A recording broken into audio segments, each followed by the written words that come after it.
Andres from AA Sports. There are not many things that stop the entire sports world in its tracks on a Saturday night. Did Lionel Messi announce his retirement? Nope, he's still playing for Inter Miami. Is an iconic athlete coming back out of retirement? No, not that we've heard of. Is another iconic athlete gone too soon and passed away unexpectedly? Fortunately, that did not happen here. Did another team owner get permanently suspended like Donald Sterling did? Nope.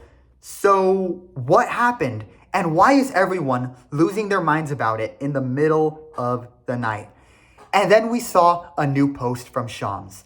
The post that will forever be remembered. That the Mavericks were trading Luka Dončić for AD and one first-round pick. Breaking news on a trade that left everyone so shocked, jaws dropped to the floor, wondering how the Mavericks front office was so brain dead on a random Saturday night. So I decided to make this video after watching the Warriors play against the Mavericks on Christmas Day in December a month and a half ago. The Warriors won 126-116 with Stephen Curry, the team's once-in-a-generation star, who has led the team to 4 NBA titles, again being the best player on the court with 23 points in the game. Meanwhile, Anthony Davis, the player the Mavs traded for, only played 11 minutes and scored just 3 points before leaving the game with a groin injury. Wow. And I decided to specifically make this video on the 1-year anniversary of when this shocking deal happened, because while this Christmas Day Warriors game happened over 10 months after this shocking trade, and by this point the trade should have sunk in for everyone, after seeing the Mavs lose this Christmas Day game with AD going down with a groin injury and now AD being out again for another injury, this time in his left hand, it's moments like these that again make you look back at this trade, and it is still shocking. It is still mind-boggling. It still makes you say, I can't believe Nico Harrison and the Mavs did this. This is arguably one of the most shocking and awful trades in not just the NBA's history, but in the history of the sports world. A trade so insane, a trade that aged so badly, that fans began to theorize that the NBA rigged the 2025 draft lottery in favor of the Mavericks in hopes to, 1, try to quell the backlash from Mavericks fans and their calls for Nico Harrison to be sacked, and 2, as a regard for trading Luka, a generational basketball star, to a large market team in the Los Angeles Lakers. Imagine making a deal so heinous that fans think the NBA rigged the draft for the Mavericks to make their fan base feel more optimistic about their team's future after the Mavs traded away what their fan base and most other basketball fans saw as the Mavericks' present and future of that team. That is how mind-boggling this trade was. And there are several reasons why this trade was so shocking and such a bad move by the Mavericks front office. First, according to multiple sources, none of the players knew that this trade was going down. Usually, NBA players generally can't anticipate when a trade will happen based on rumors, their contract status if they are near the end of their contract, and communication with their agents. In this case, nobody had any idea about this trade until after the deal was done. Not the agents, not the players involved in the trade like Luka or Anthony Davis, not even the Lakers' de facto GM LeBron James. He didn't even know about this. As Shams said, this deal, quote, materialized in the shadows. And honestly, this deal happening in the shadows late at night while most of us were either already sleeping or about to go to sleep was probably the best way this deal could have gone down. Which leads to the second reason why this trade was so insane. Luka Dončić had no idea that this trade was happening because he never once requested a trade. Up to that point, he had been playing in Dallas his entire career, and outside of a few false rumors, nothing suggested he wouldn't be a lifer with the Mavericks like Dirk Nowitzki was. Luka was even in the process of buying a nice house in or just outside of Dallas, according to reports. He was happy in Dallas, and then this trade just happened out of the blue. Why would any team trade a superstar player who was happy in the organization? Which leads to the third reason why this was the most god-awful trade in NBA history and maybe even sports history in general. The Mavericks traded away a top 5 asset in the NBA without even shopping around. They just called up the Lakers and accepted the deal without considering Luka's actual trade value or any other offers from other teams that could have been bigger. Imagine the massive haul the Mavs would have gotten if they had waited just another week, or not even another week, if they had waited just a couple more days and shopped around the league. Like if I were GM and the Mavs called me up discussing the idea of trading for Luka Dončić, I'd be like, what's that? You want to give us Luka Dončić, the Luka Dončić from Slovenia? Hell yeah. Here's the entire franchise and its assets. You want the current 2 best players on the team in return? Here they are. Here are all the draft picks we can trade, our best prospect, pick swaps, the players, the prospects, the coaches, draft picks and pick swaps, the GM's brand new ride, my newborn child. Take it all. Thanks for doing business. I'll figure out the other remaining details later. Not that they matter, because it's nothing compared to what will be gained, because we got Luka Dončić.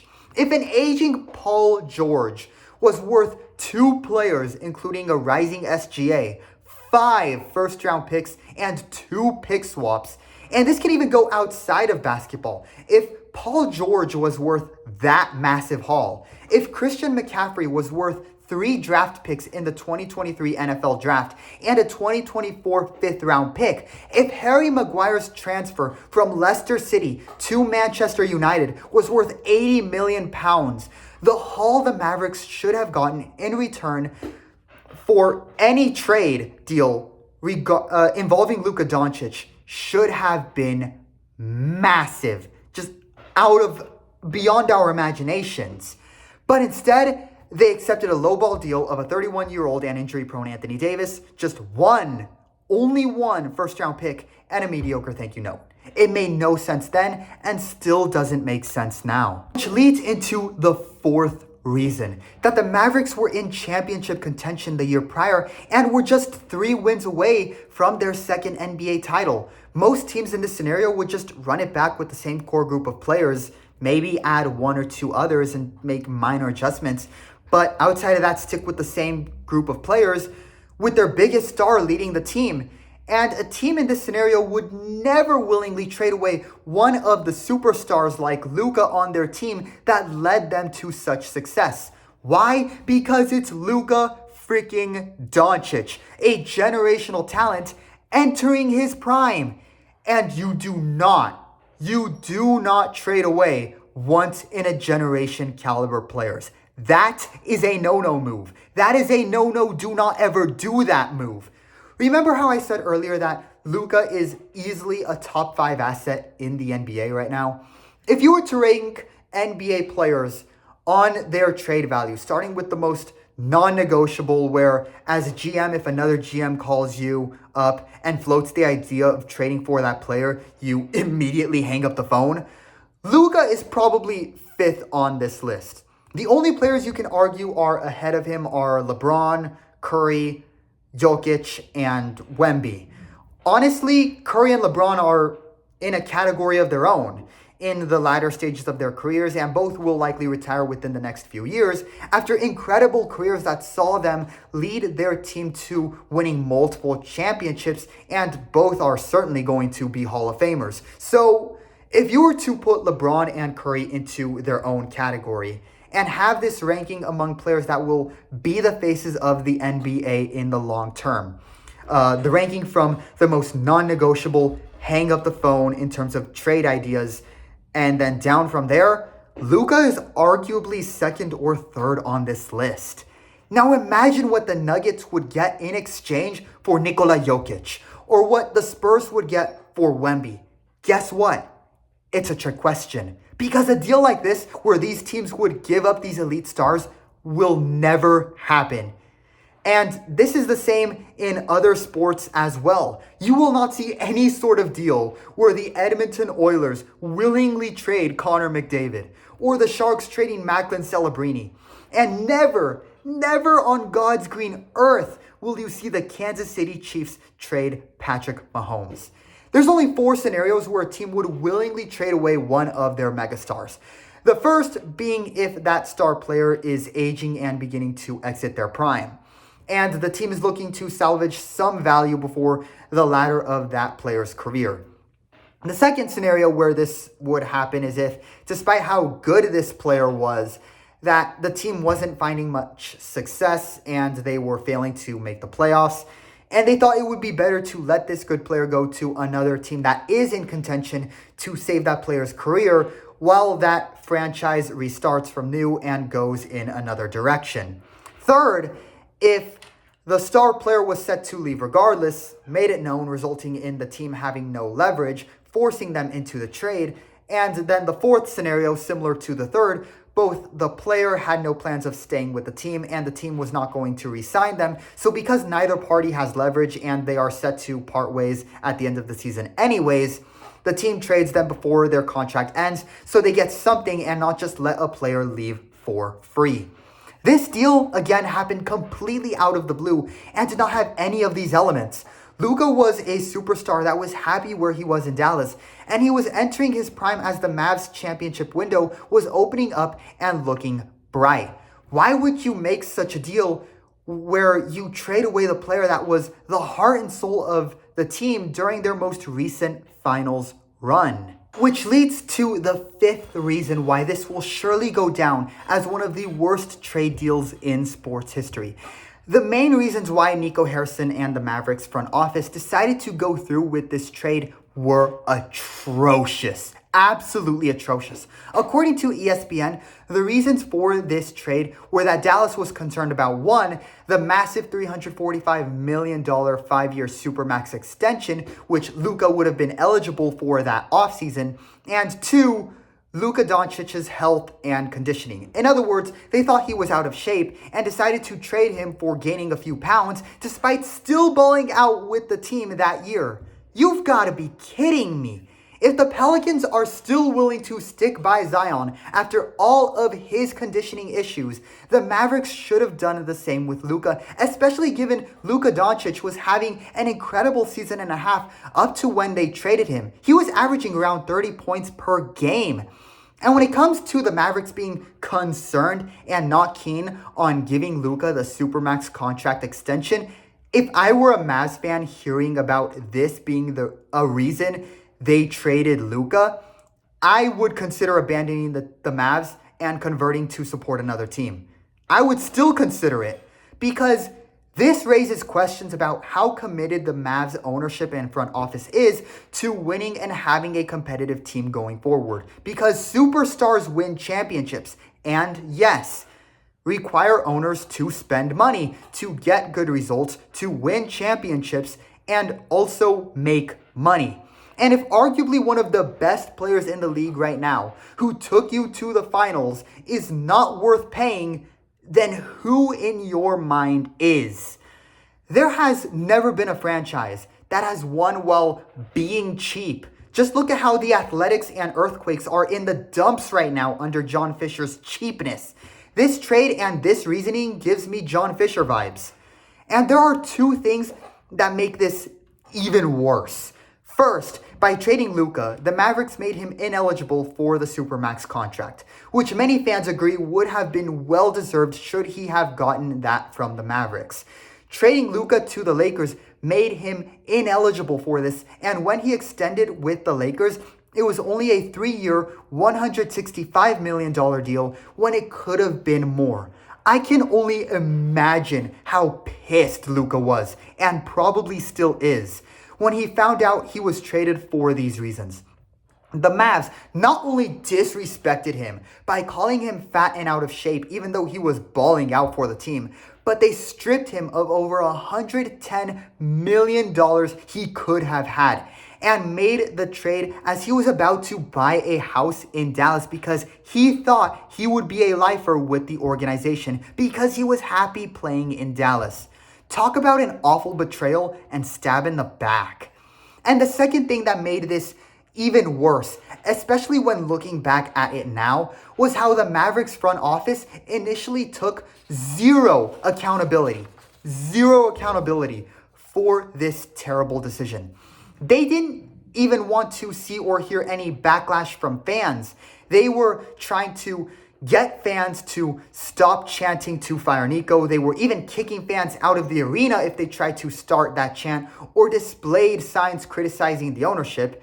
It wasn't until a couple of months ago in November where Patrick Dumont was seen in this photo right here having a conversation with a fan who converted to becoming a Lakers fan in protest against the trade and the Mavericks ownership making this decision, where Dumont and the front office finally took responsibility. It took seeing one of their fans abandon their team and wear a Luka Dončić Laker jersey to finally take accountability. This right here, this shocking and incredible photo and this conversation with the fan, between a fan and the Mavs ownership, this was essentially what guaranteed Nico Harrison's firing. And it was the only thing that might guarantee that they won't make this mistake again. Hopefully not. They doubled down on this decision initially, saying that by trading Luka for Anthony Davis, that this is a win-now scenario, sacrificing the future to win it all now. That was such an oxymoron of a statement considering who they traded. And sure enough, this trade for AD to win now, that win now logic, according to Nico Harrison and the Mavs at that time, could not have aged any worse. And by that, I mean it aged exactly how most fans thought it would have aged, which is why everyone thought trading Luka was so stupid in the first place. In the very first game Anthony Davis played for the Mavericks, he left the game early due to a muscle strain injury. And now this season, going back to the Warriors-Mavs game on Christmas Day, he had an early exit from that game due to a groin injury. And just a couple weeks later in January, he suffered an injury in his left hand that currently has him out for at least 6 weeks. That's what happens when you trade away a generational talent for an aging and injury-prone Anthony Davis who looks more like Anthony day-to-day Davis. It is a screw around and find out of biblical proportions for the Mavericks, while the Lakers are looking at their long-term future with Luka and are laughing about how they just pulled off a bank heist. Nico Harrison was practically a double agent who betrayed and sabotaged the Mavericks without actually being a double agent. And if the Lakers go on to win another championship with LeBron James and now Luka Dončić, not only will Lakers fans want to put up a statue for Nico Harrison as a thank you to his incompetence and stupidity for handing them Luka with a golden ticket, but fans will look back at this trade and remember it as the trade that might have guaranteed another ring for the Lakers. Andres from AA Sports, let me know your thoughts on this in the comments as we look back at this trade on the 1-year mark of when it happened. Truly one of the most shocking trades or transfers in sports history. It was one where we'll look back at this and say, where were you and what were you doing when it happened? And I'll tell you what, if you know a Mavericks fan in your life, whether it's a neighbor, a friend, or a family member, check on them. Seriously, check on them and see how they are doing right now amid this 1-year anniversary of this incredibly shocking and ridiculous trade. Because what the Mavericks ownership and their now ousted GM did was truly criminal. And as we hit the 1-year anniversary of when this trade happened, on this very same night, Mavs fans will be hoping, praying that their team doesn't make the same mistake with Cooper Flagg. Let me know what you guys think in the comments below. Feel free to leave a like and subscribe and check out all of my other sports content as well. I can't wait to hear what your thoughts are amid this 1-year mark of this shocking trade. Let me know in the comments, leave a like and subscribe, and I'll see you all in the next sports episode.